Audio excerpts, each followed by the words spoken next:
Hello guys, मैं आप सभी का स्वागत करती हूँ हमारे क्रिस्टल और स्टडी चैनल पे। तो आज हम करेंगे हमारा लेक्चर 8 जो कि है ब्रॉन्ज के ऊपर। तो हम इसका कंटेंट रेडी करेंगे। इंपॉर्टेंट क्वेश्चन आंसर आपको नेक्स्ट वीडियो में मिलेगा। Introduction.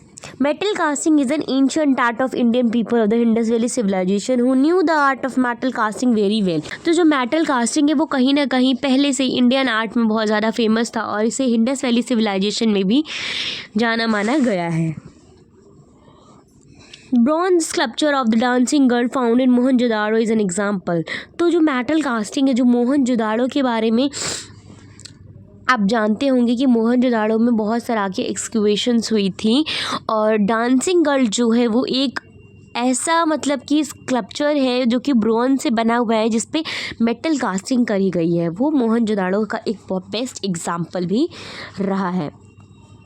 Basically, bronze is an alloy in which the compromise of 90% copper, 7% tin and 3% zinc। तो ब्रॉन्ज किस तरह से बनता है ये भी इम्पोर्टेंट होता है, कहीं ना कहीं आपके पेपर में आ सकता है। इसको आप यहाँ पे अच्छे से करिएगा ताकि जब हम क्वेश्चन आंसर्स करें और मैं आपसे कहूँ कि आप इसे में कमेंट में आंसर करिए तो आप तुरंत उस चीज़ को कमेंट में आंसर कर सके, आपको सोचने की ज़रूरत ना पड़े कि आंसर क्या है। तो ब्रॉन्ज कितना परसेंट कॉपर होता है इसमें? 90%। 7% टिन होता है, 3% जिंक होता है। समटाइम टिन को ऐड नहीं किया जाता है। It is stronger than the brass and copper. The sculpture can be change the colours by adding the chemical. तो अब स्कल्पचर जो है उनके कलर्स किस तरह से चेंज होते हैं, उसमें कुछ ना कुछ केमिकल्स को डाला जाता है। The process is a Patania, the art of the bronze sculptures namely flourished during the Pallavas period. तो पटीना जो है एक ऐसा मतलब कि ये ऐसा प्रोसेस है जो कि ब्रॉन्ज स्कल्पचर में कहीं ना कहीं फ्लोरिस्ड हुआ है। कब हुआ है? पल्लवास पीरियड के टाइम पे।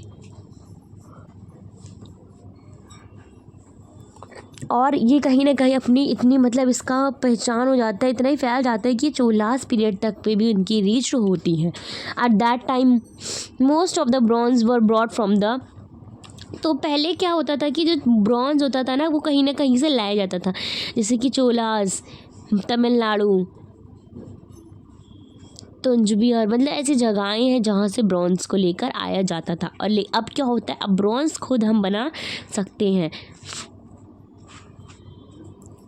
Method of casting. अब कास्टिंग किस तरह से होती है, उसके मैथड्स क्या हैं? The most popular process of the metal casting is called the cire perdue. It is done in 2 way. तो ये जो वर्ड है गाइस ये बहुत ज़्यादा इंपॉर्टेंट है। Metal casting is known as cire perdue. तो ये कहीं ना कहीं इंपॉर्टेंट है, आप इसको याद करिएगा। और ये 2 तरह से होती हैं, ये भी बता दिया इन्होंने कि 2 वे हैं जिससे मेथड ऑफ कास्टिंग हो सकती हैं। It was solid initially a wax model of desired structure is prepared over its mould is made by plaster and सुराखी when it is become the hard. तो क्या कहा जा रहा है, जब पहले वो बहुत ज़्यादा मतलब कि वैक्स जो होता है बहुत ज़्यादा सॉलिड होता है कहीं ना कहीं, और वो स्ट्रक्चर्स पे यूज़ करने के लिए उन पे लगाया जाता है। हो जाता है जब वो पहले तो क्या करते हैं ये लोग स्ट्रक्चर पहले बना लेंगे, जब वो हार्ड हो जाएगा तो उसमें वैक्स की मेल्ट करेंगे, वैक्स को प्लास्टर करेंगे मोल्ड को, और थिन जब मोल्टन ब्रॉन्ज होगा उसे प्योर्ड करते हैं और कहीं ना कहीं उस वैक्स को उस पर ब्रॉन्ज का जो स्कल्पचर बनता है उस पर उसको लगाया जाता है। The mould is broken and sculpture is finalised by changing and furnaced.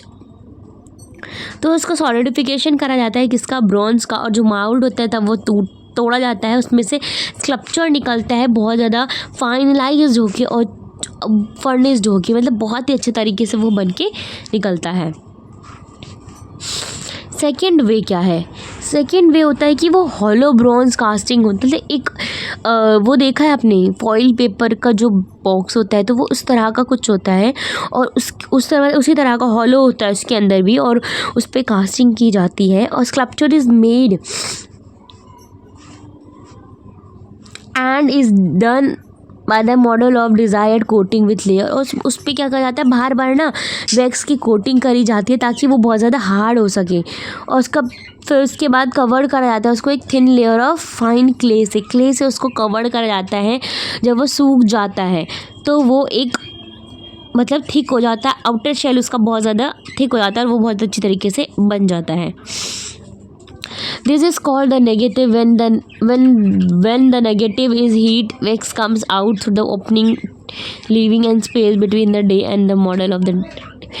तो ये वही बात हो रही है कि जो वो हॉलो स्पेस होता है कहीं ना कहीं उसमें से मतलब कि वैक्स निकलना स्टार्ट होता है और फिर वो जो बाहर का सरफेस होता है बहुत ज़्यादा हार्डन हो जाता है, उसका आउटर शेल को ब्रोक कर जाता है और फिर वो बन के आ जाता है। फिर उसके बाद उसको क्या किया जाता है, पॉलिश कर दिया जाता है।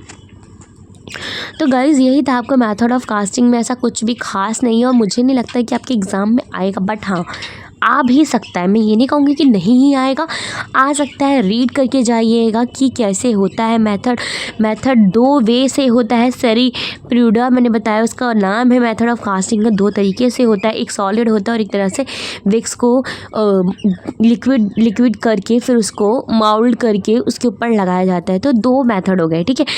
आ सकता है, ऐसा नहीं है नहीं आएगा, और इसको रीड करके जाइएगा। तो गाइज़ ये हमारा जो है ईमेल आईडी है, इस पर आप अपनी कुछ भी रिक्वेस्ट, कुछ नहीं पता आ रहा है तो आप उसको कमेंट कर सकते हैं, कुछ भी कर सकते हैं, मतलब कमेंट कर सकते हैं। स्टडी से रिलेटेड आपको कोई प्रॉब्लम है यहाँ पे आप कमेंट करिए, आपको इसका एक जवाब मिलेगा। पीडीएफ चाहिए तो आपको टेलीग्राम चैनल हमारा ज्वाइन करना पड़ेगा। और अगर बहुत ही ज़्यादा कुछ इंपॉर्टेंट तो गाइज़ आप कॉल कर सकते हैं, हम आपसे ज़रूर कॉल में आपकी प्रॉब्लम को सॉल्व करेंगे। चलिए guys, thank you, bye bye.